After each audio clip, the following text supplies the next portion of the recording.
Alright guys, well about 10 years ago I swore on my mother's cock that I would never pull the sun visors out of my 2003 Trailblazer ever again. But I never said that I would never pull them out of my 2004 Trailblazer. Now just so we're all on the same page, we're talking about this style of sun visor. Some of the later Trailblazers actually have 3 screw holes, you know, like most normal cars out there. Well, at least for my 03 and my 04, it's this style right here. So go ahead, unclip him from that back mount. So I've got him rotated all the way around, take Mr. Pick, go up in this hole. I'm applying pressure upwards as I'm rotating this bitch.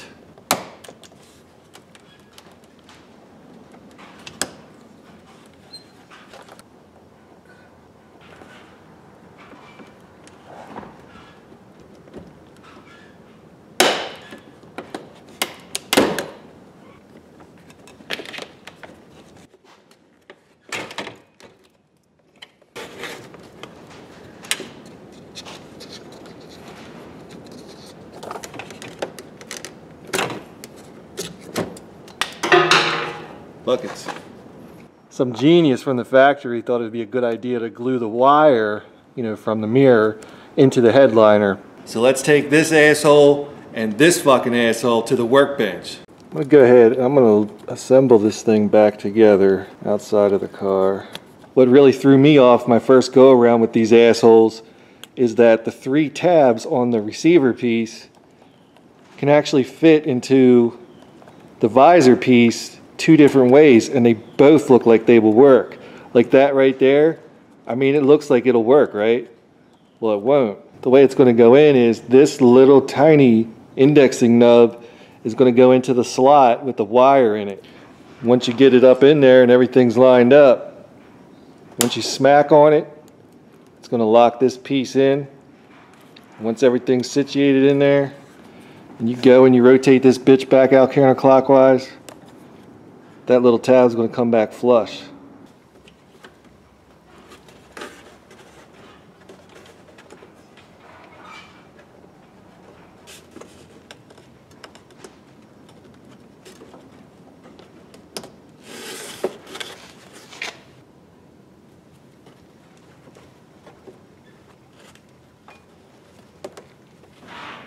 All right, I can see my indexing tab.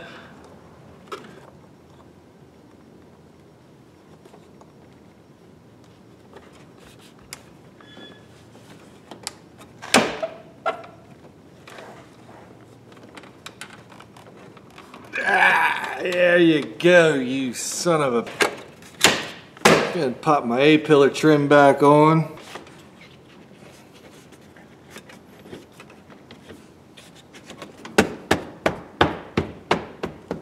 That fucking sucked. I'm not even gonna lie, that fucking sucked. Rough number, that probably took a good part of 40 minutes to do everything you just saw. But I'm not in a competition. If you could do it in 5 minutes, congratulations. Hey, maybe we can go out back and I'll suck. So why in the world would anyone want to take the visors out? For one, you gotta take them out if you're gonna work on the sunroof. Outside of like blowing the drains out, if you've gotta do pretty much anything up there, they gotta come out. For some of us car audio guys, you kinda have to deaden the roofs in these things. I mean, they're just flimsy sheet metal. I know in my 03, the base was so retarded that it actually broke a couple welds in the little cross brace things, and I actually had to sound deaden the whole roof, and I foamed the perimeter and everything. I mean, that motherfucker's rock solid. And I did it right, and I said, I'm never gonna take this motherfucker apart again. And I'm serious, I'm never gonna take it apart again. Some restrictions apply, see store for details. Outside of the headliner deal, back when Trailboy was the shit, we were trying to figure out a way to get these stickers off of here. And for me, it was easier just to pull the whole bitch out and take it inside and work on it there.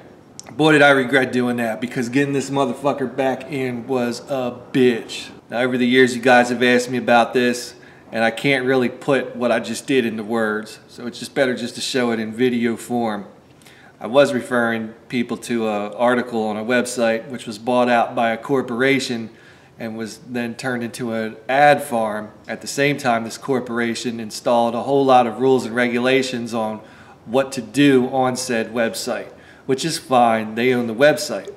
But what corporations and shit don't understand is that The people is what makes the website. You know what I'm saying? But they turn it that, you know, the website's not really about the people, it's about the ads. That's what's important, and the revenue. I mean, they bought it to make money, you know what I'm saying? Now look at it. It's a fucking ghost town. You want good help, good luck on that motherfucker, you know what I'm saying?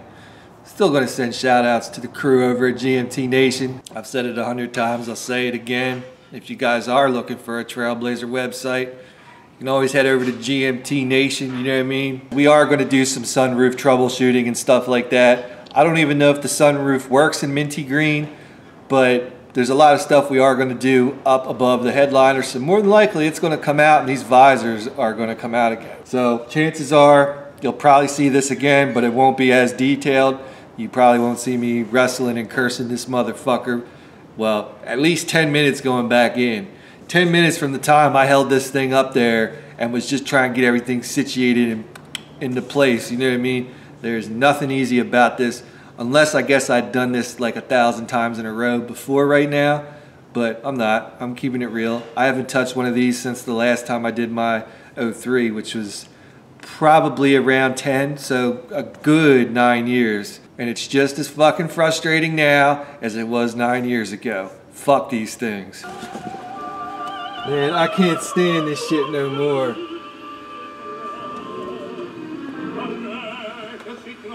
See if the CD player works. Yo, check out this choice install.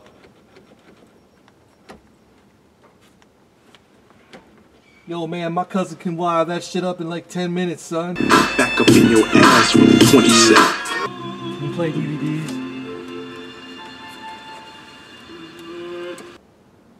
Holy shit. Yo, if I knew that Minty Green had a DVD player, I would have brought some fucking porn with me today.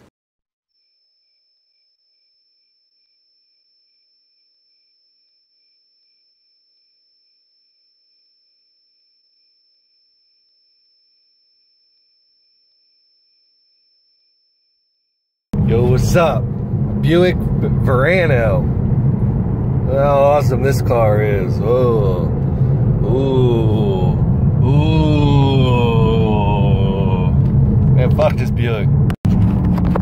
Look, Buick, you even fucked this up right here. This was the perfect spot in all your other nav units. You fucking assholes. Yeah, I was watching the weather this morning and this commercial came on for Buick. And the premise was that somebody would say, yeah, let's hop in the Buick. And then the other person's like, oh, nice Buick. And he's like, no, not that one. The Buick over there. In this scenario, hey, eyes up here, please. This same scenario played out several times during the course of the commercial. You know, no, I'm not talking about that Buick. And then, you know, the lady points at the billboard with a picture of a different Buick on there. The guy's like, oh, I knew that. You know, first of all, you didn't know that because you're talking obviously about the Buick right in front of you. Now, she's got her head all blown up that, you know, nobody can tell her nothing different, you know. Motherfucker, how am I supposed to know you're talking about a Buick on the goddamn billboard when there's motherfucking...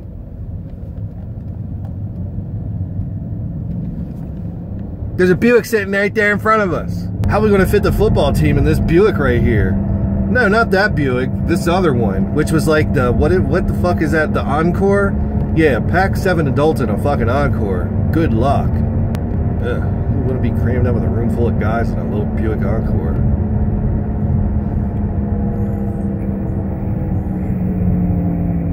I could have inserted a joke right there about somebody I know, but I don't take cheap shots like that, you know. You hear that noise? Hear it? Sounds like it's coming from over there.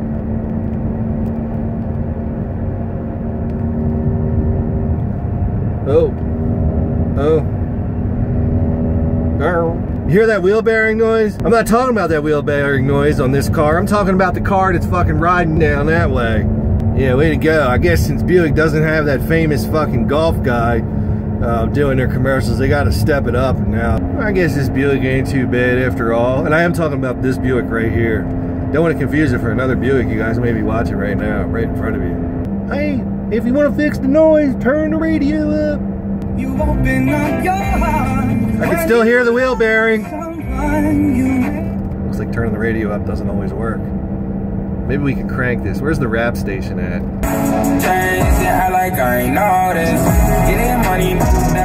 Still hear the wheel bearing over the radio, over today's modern hip rap music.